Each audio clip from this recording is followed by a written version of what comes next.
വയനാട്ടിൽ മദ്യപാനത്തെ തുടർന്നുള്ള തർക്കത്തിനിടെ പട്ടിക കൊണ്ട് അടിയേറ്റ യുവാവ് മരിച്ചു. കമ്പളക്കാട് കുറുമ്പാലക്കോട്ട ഉന്നതിയിലെ കേശവനാണ് മരിച്ചത്. സഹോദരിയുടെ മകളുടെ ഭർത്താവ് ജ്യോതിഷാണ് കേശവനെ മർദ്ദിച്ചത്. ഈ വാർത്തയുടെ വിശദാംശങ്ങളുമായി ഫൈസൽ നെടുമ്പാല ചേരുകയാണ്. ഫൈസൽ, ഇതെന്താണ് ഈ സംഭവം? ഇത് ഇന്നലെ രാത്രിയാണോ, എപ്പോഴാണ് നടന്നത്? രണ്ടുപേരും മദ്യപിച്ചിരുന്ന എന്താണ്? ഇതുമായി ബന്ധപ്പെട്ടുള്ള വിശദാംശങ്ങൾ എന്താണ്?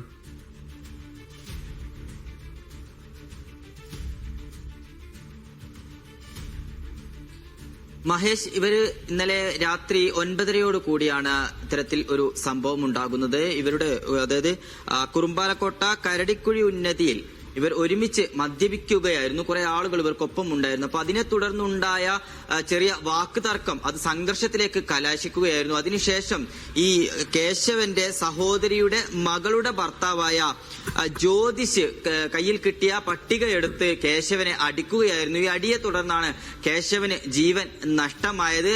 ആദ്യം ഇദ്ദേഹത്തെ ആശുപത്രിയിൽ പ്രവേശിപ്പിച്ചെങ്കിലും ജീവൻ രക്ഷിക്കാനായിട്ടില്ല. ഈ ജ്യോതിഷിനായി പോലീസ് അന്വേഷണം ഊർജിതമാക്കിയിട്ടുണ്ട്. ഇയാൾ ഒളിവിലേക്ക് പോയിട്ടുണ്ട് എന്നുള്ള നിഗമനത്തിനാണ് പോലീസ് ഉള്ളത്. എന്തായാലും എല്ലാവർക്കും അറിയാവുന്ന ഒരാളായതുകൊണ്ടും ബന്ധുവായതുകൊണ്ടും കണ്ടുപിടിക്കാൻ വലിയ പ്രയാസമുണ്ടാകില്ല എന്നുള്ള കണക്കുകൂട്ടലിലാണ് പോലീസ് ഉള്ളത്.